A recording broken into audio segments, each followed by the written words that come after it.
Hey, welcome back. Doing something a little routine in the shop today, and sometimes we forget the stuff that's routine some people really want to see. So today we're doing service on this Kenworth T680, but I thought we'd video fuel filter change on this.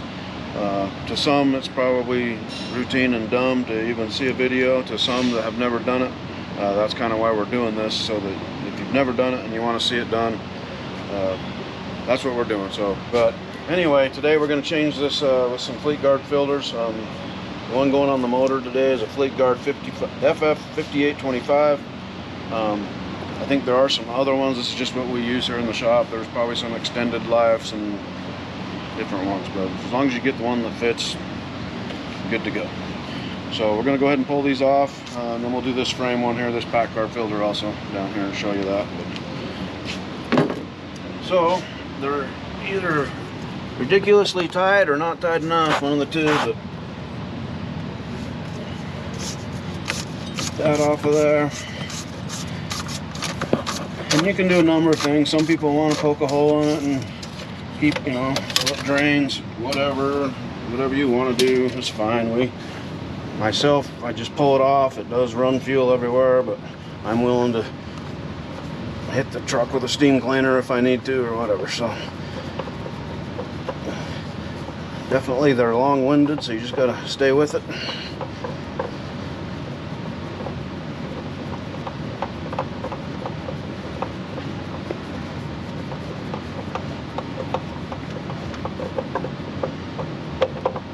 There we go. Okay, that's off of there. We'll just either drop it out the bottom, or I can make a real mess and bring it up over the frame, but that's pretty much what you're dealing with. Anyway, yeah, and then we just change it out. So we'll just rip it out of there for now for video purposes, but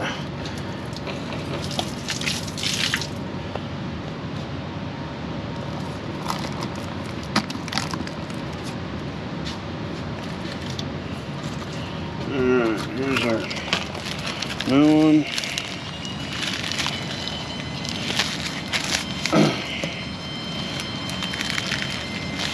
This is where we'll probably catch some grief, because this is such a controversy online. Do you fill the filter? Do you not fill the filter? I don't care what you do, but I fill the filter. These come with a plug in them right here on the top, so if you fill that with the plug out, or with it like that, it's going to get filtered as it goes in. I filled them either way. My opinion is it beats trying to prime it. A little bit of fuel isn't going to hurt it, but where they got the plug in here, we'll just fill it up like this.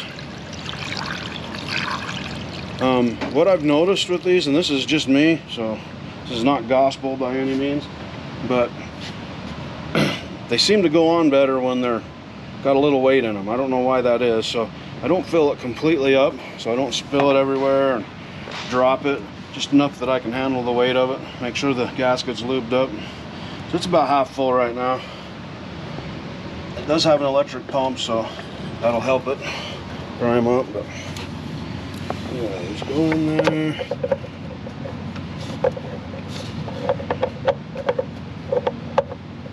Find its home.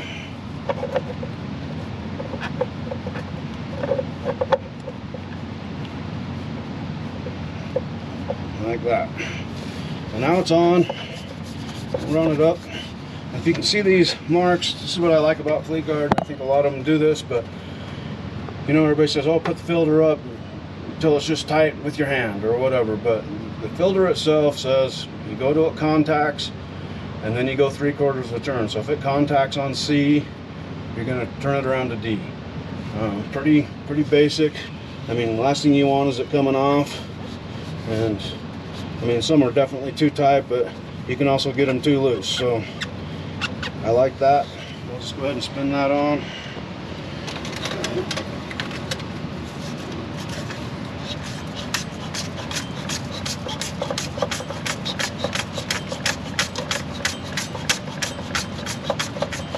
I'm just using this wrench real loose, so I'll be able to tell when it contacts.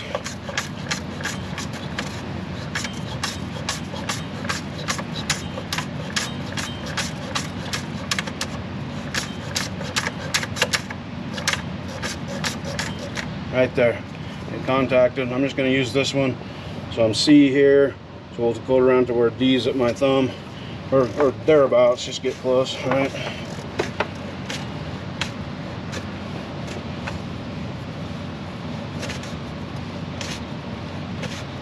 Right there. There's D. If you don't like doing that and you think you can just turn it on by hand, then so be it. I'm not here to tell you one way or the other, but it sure does suck when you got one that comes loose. It sucks a little air, so I'd rather have them on there, especially an oil filter. So I always do the motor one first, and then I go ahead and do the frame mounted one. And kind of the same thing. I mean, you can drain that. The reason I don't drain it, I mean, there's even a little drain on the bottom, so it makes it easy, but I don't drain it because sometimes those break or the O-ring will leak, and then you got a problem after the fact because the driver calls, hey, my filter's leaking. So I usually don't touch them. I just pull it off, but there again, your call. I use these pliers on this. You don't want to squeeze, but there is some ribs on here, and so I just pry against that. In fact, I can even use one hand and just drop this part of the wrench, but I'm just going to spin it. I'm not trying to squeeze it together and break the plastic, just spin it.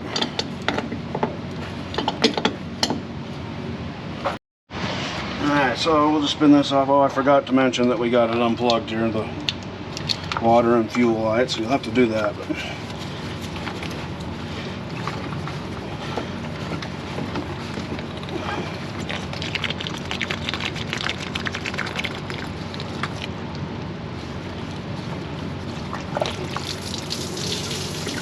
always a bigger mess than I planned on. See, we'll be washing this. For video purposes, though, I'm trying to hurry for you. So we'll get that off. I will dump all this fuel out. That's our filter. There's all different ones, so you're gonna have to get the right thing. This. All right, for the frame mounted one, we got our filter here, pack car number K371021. There's a variety of these. This is not every single ISX Kenworth design, so make sure you get the right thing. There's different lengths and diameters, so like I said, it's not gospel, just showing you how we do it. We'll get that off. Got an O-ring here that you want to replace.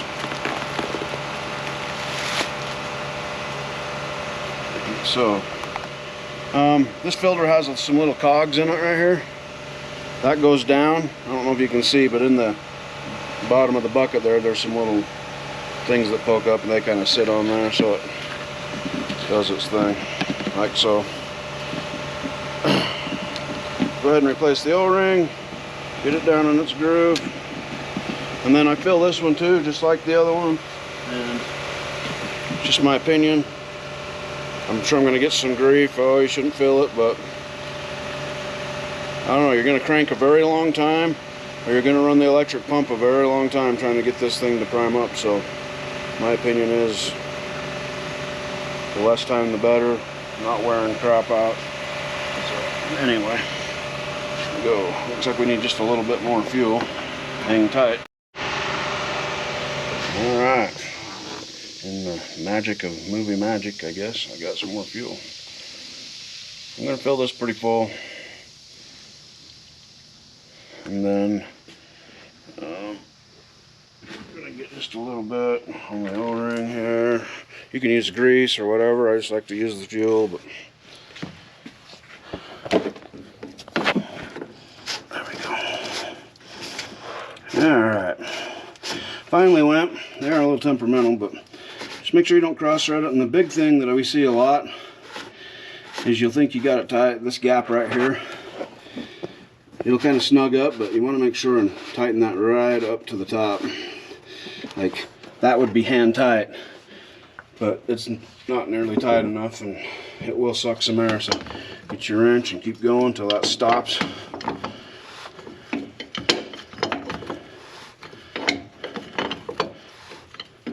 It will go a lot further than just hand tight, so be careful when you're doing that you don't cause yourself some grief.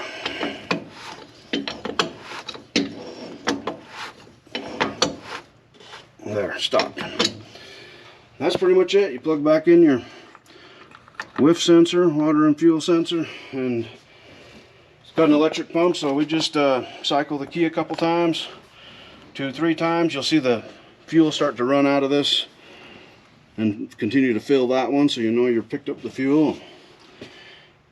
Cycle it a few times and she should be good to go. So hopefully that helps a little bit. If you've done it 100 times, then that's okay. If you haven't, there you go. Thanks for watching.